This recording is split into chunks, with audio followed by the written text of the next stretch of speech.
This is the story of a Finnish soldier called Aimo Koivunen.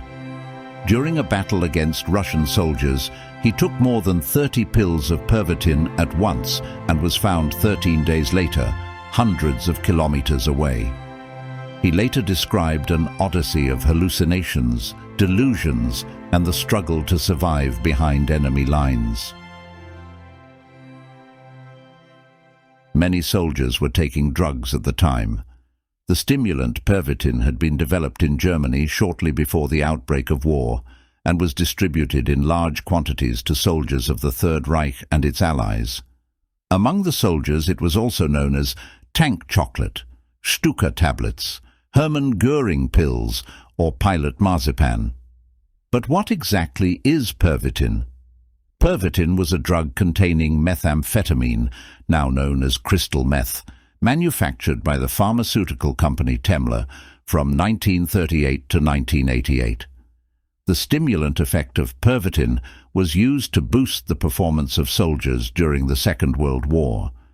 The chemical structure of methamphetamine is similar to that of adrenaline and therefore has a similar effect.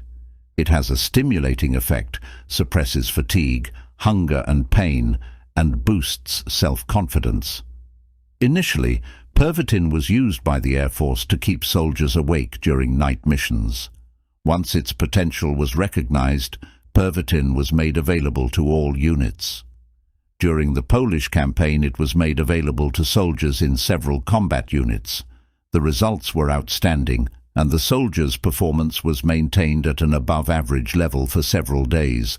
Pervetin was perfectly suited to the new military tactics of the so-called blitzkrieg. But what was not known at the time were the devastating side effects. In addition to the stimulating effect, there were a number of side effects, such as cardiac arrhythmia, high blood pressure, nervousness, insomnia, and psychosis. After the Second World War, the use of Pervetin was severely restricted in Germany. Today, methamphetamine is recognized worldwide as a dangerous and illegal drug. Its possession, distribution, and use are severely punished in many countries. Its use is a particular social problem in the United States and Southeast Asia. But back to Finland. In 1944, the Winter War against the Soviet Union was raging there. Koivunen was 27 years old. He and his unit were on a 3-day mission behind enemy lines when his unit encountered a Russian patrol around 10 o'clock in the morning. After a brief skirmish, they realized the futility of fighting such a superior force and had to flee. At first, Koivunen was able to keep up with the rest of his squad, but after a while he began to waver and feel increasingly weak. The Soviet soldiers were close behind them, shooting at them. Koivunen's comrades couldn't wait for him and kept telling him to hurry. Bullets flew left and right. Then he remembered the Pervetin he carried for the whole unit. However, in the cold and hectic escape, he did not manage to take even one methamphetamine tablet out of the package. Without thinking, he poured the entire contents into his hand and threw the pills into his mouth to chew and swallow. What followed was probably the first documented methamphetamine overdose. At first it went well.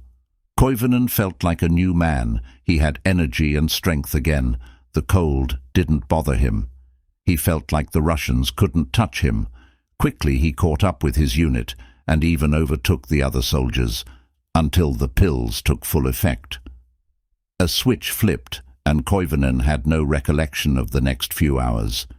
His comrades later reported that he hallucinated several times and was unresponsive. To ensure the safety of the unit, they took away his ammunition. When he regained consciousness, he was alone, unarmed and disoriented. With the help of a map, he discovered that he had moved more than 100 kilometers from his last known position in just one day. He must have been running like crazy all the time. Over the next few days, he had severe hallucinations and kept moving forward on his skis, not knowing exactly which way he was going. The drug continued to work. At one point, he was convinced he was talking to friends from back home. spent a whole night skiing towards a shining hut on the horizon, which turned out to be the North Star.